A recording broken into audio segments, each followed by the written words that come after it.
இன்றே டவுன்லோட் செய்து உங்கள் ஃபேவரட் ஷோக்களை என்ஜாய் பண்ணுங்க. அஞ்சலி,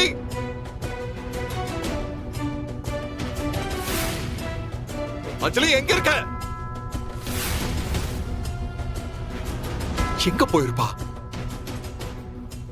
யாருகிட்ட கேக்குறது? அப்படி எங்க போயிருப்பா?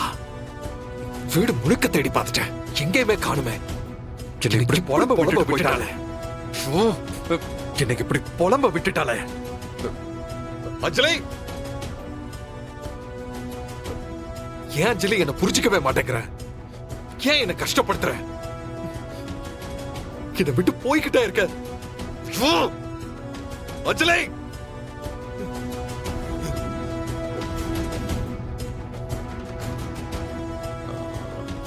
நான் காலையில கிளம்பும் போது வாட்ச்மேனை பத்தி ரொம்ப அக்கறையா விசாரிச்சாலே. ஒருவேளை அந்த வாட்ச்மேனை பார்க்க போயிருப்பாளா? அவ மீட் பண்ணிருந்தா அந்த வாட்ச்மேன் என்ன பத்தி எல்லா உண்மையும் சொல்லியிருப்பானே. அவ மொத்தமா போயிட்டாளா? இல்ல இல்ல இல்ல, அப்படி நடக்க கூடாது, நடக்க கூடாது. அஞ்சலி, நீ அந்த வாட்ச்மேனை மீட் பண்ணி இருக்க கூடாது. இல்ல, அவரா உங்களை அடிச்சாரு? நான் உங்க கூட பேசிட்டு இருந்தேன்லம்மா, அதை பொறுத்துக்க முடியாம ஏன் என் பொண்டாட்டி கிட்ட பேசிட்டு இருக்குன்னு அடிச்சு கையை காலெல்லாம் உடைச்சிட்டாமா.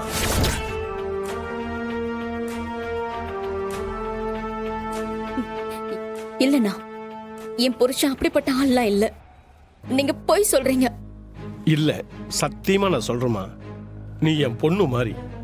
உன்கிட்ட பேசுறத அவன் தப்பா நினைக்கிறான்னா அவன் எவ்வளவு தப்பான புத்தி உள்ளவனா இருப்பாம்மா.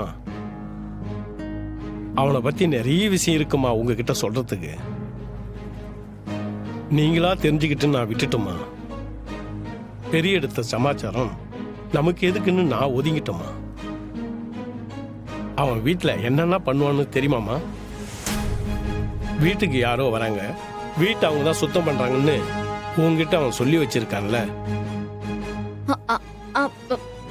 அப்படியெல்லாம் யாரும் வரதில்லைம்மா. அந்த வீட்டில் இருக்கிற எல்லா வேலையும் செய்யறது அவன் மட்டும்தான். இவர் சொல்றது உண்மையா இல்ல வேணும்னு அவர் மேல பழி போடுறாரா? இவரையும் போய் சொல்லணும். எதை நம்புறது?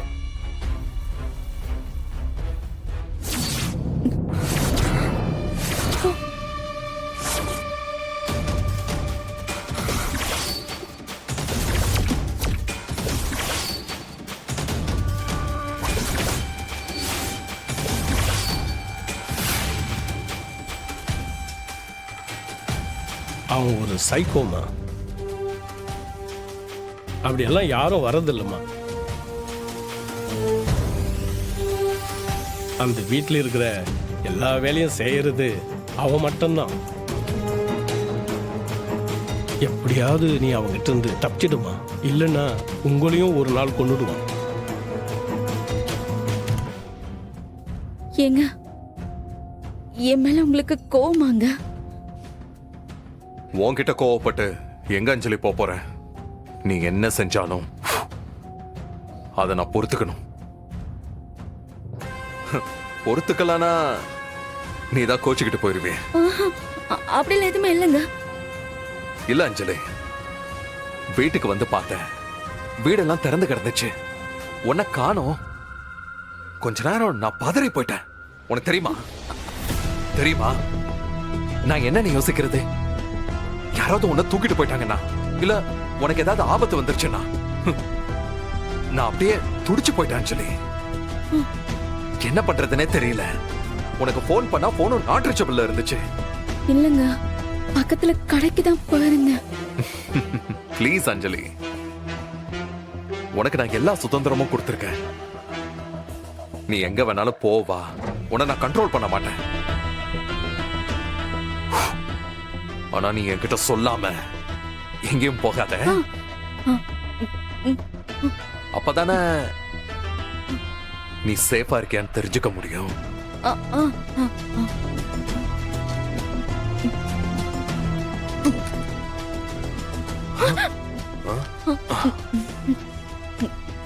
சாரிங்க. ம்?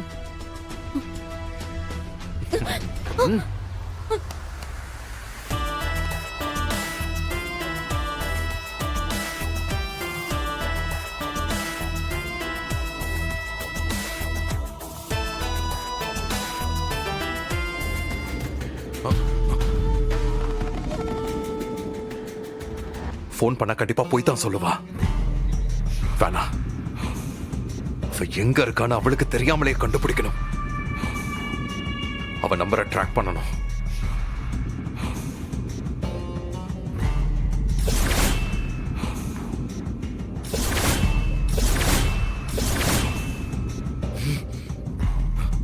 இது நான் வளர்ந்த ஆசிரமமாச்சே.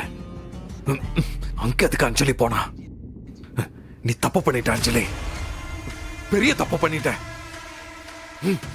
போறேன் அஞ்சலி, போறேன். சொல்லுங்க ஃபாதர், ப்ளீஸ். உங்களுக்கு தெரிஞ்ச எதையும் மறைக்காம சொல்லுங்க.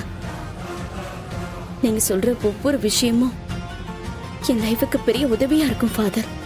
சரிம்மா, சொல்றேன். மகேஷோட அப்பா அம்மா 2 பேரும் லவ் மேரேஜ் பண்ணிக்கிட்டாங்க. மகேஷ் பிறக்கும் போதே அவங்க அப்பா இறந்துட்டதா அவங்க அம்மா சொன்னாங்க.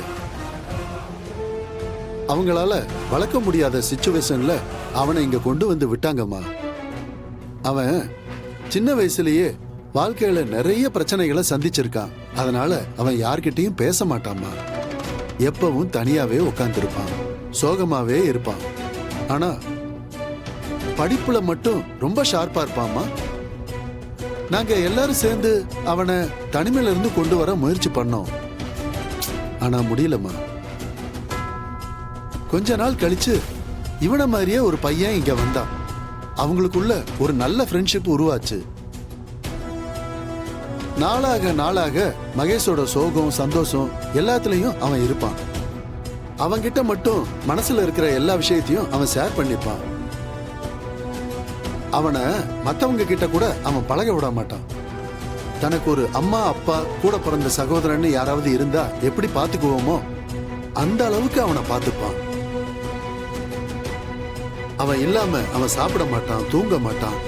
எப்பவும் அவன் பக்கத்திலேயே இருப்பான். அப்பதான் எனக்கு ஒரு விஷயம் புரிஞ்சது. அவன் ஒருத்தன் மேல அன்பை வச்சுட்டான்னா அந்த அளவை கணக்கிடவே முடியாதுமா. அந்த ஃப்ரெண்டு பேர் என்ன ஃபாதர்? அவன் பேரு ஃபாதர்